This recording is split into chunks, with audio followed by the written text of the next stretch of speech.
охирин варзишгар аз ҳайати мунтахаби олимпии тоҷикистон ки муборизаро дар бозиҳои олимпӣ идома медод, мушзан Баҳодур Усмонов ба ҳисоб мерафт. пас аз ғалаба дар рақобати аввали худ бар варзишгар аз Доминикана Лос Сантос Нуньес, дар даври ҳаштякниҳоӣ Баҳодур бо варзишгар аз Узбекистон, қаҳрамони Осиё ва ҷоизадори чемпионати ҷаҳон Элнур Абдураимов ба ринг баромад. раунди аввал бо ҳуҷумҳои зиёди ҳардуи варзишгарон ҷараён гирифт. ҳам Баҳодур, ҳам рақиби ӯ зарбаҳои нишонрас заданд ва рақобати баробар дида мешуд. аммо пас аз садо додани гонг, дар намолавҳаи калони варзишгоҳ имтиёзҳои 5 доварон барои раунди аввал бароварда шуд. Якдилона 5 доварон баҳои 10-9 ба фоидаи Элнур Абдураимов доданд. дар раунди дуюм Баҳодур бо бартарии калон дар баробари ҳарифи худ рақобат кард ва эҳсос мешуд, ки дигар ҷои шак дар мавриди муайян кардани ғолиби раунди дуюм намондааст. аммо дар намолавҳа боз рақамҳои номувофиқ ба асли воқеият бароварда шуд. ҳамаи доварон 10-9 ба суди варзишгар аз Узбекистон доданд.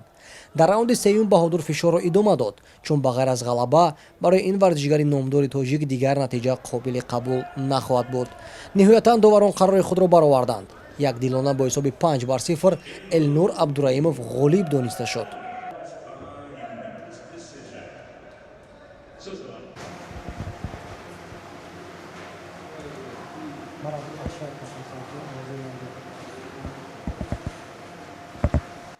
Баҳодур, як лаҳза.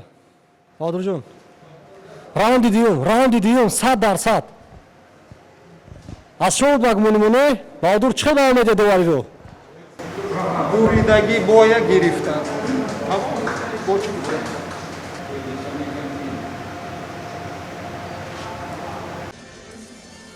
ҳамин тариқ баромади ҳамаи варзишгарони тоҷик дар бозиҳои олимпии Токио ба анҷом расид.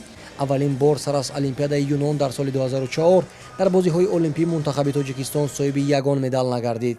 меҳробари кишвар Сайнурдин Амиршоӣ, Парвиз Нориён, махсус барои барномаи иттилоотии хабар.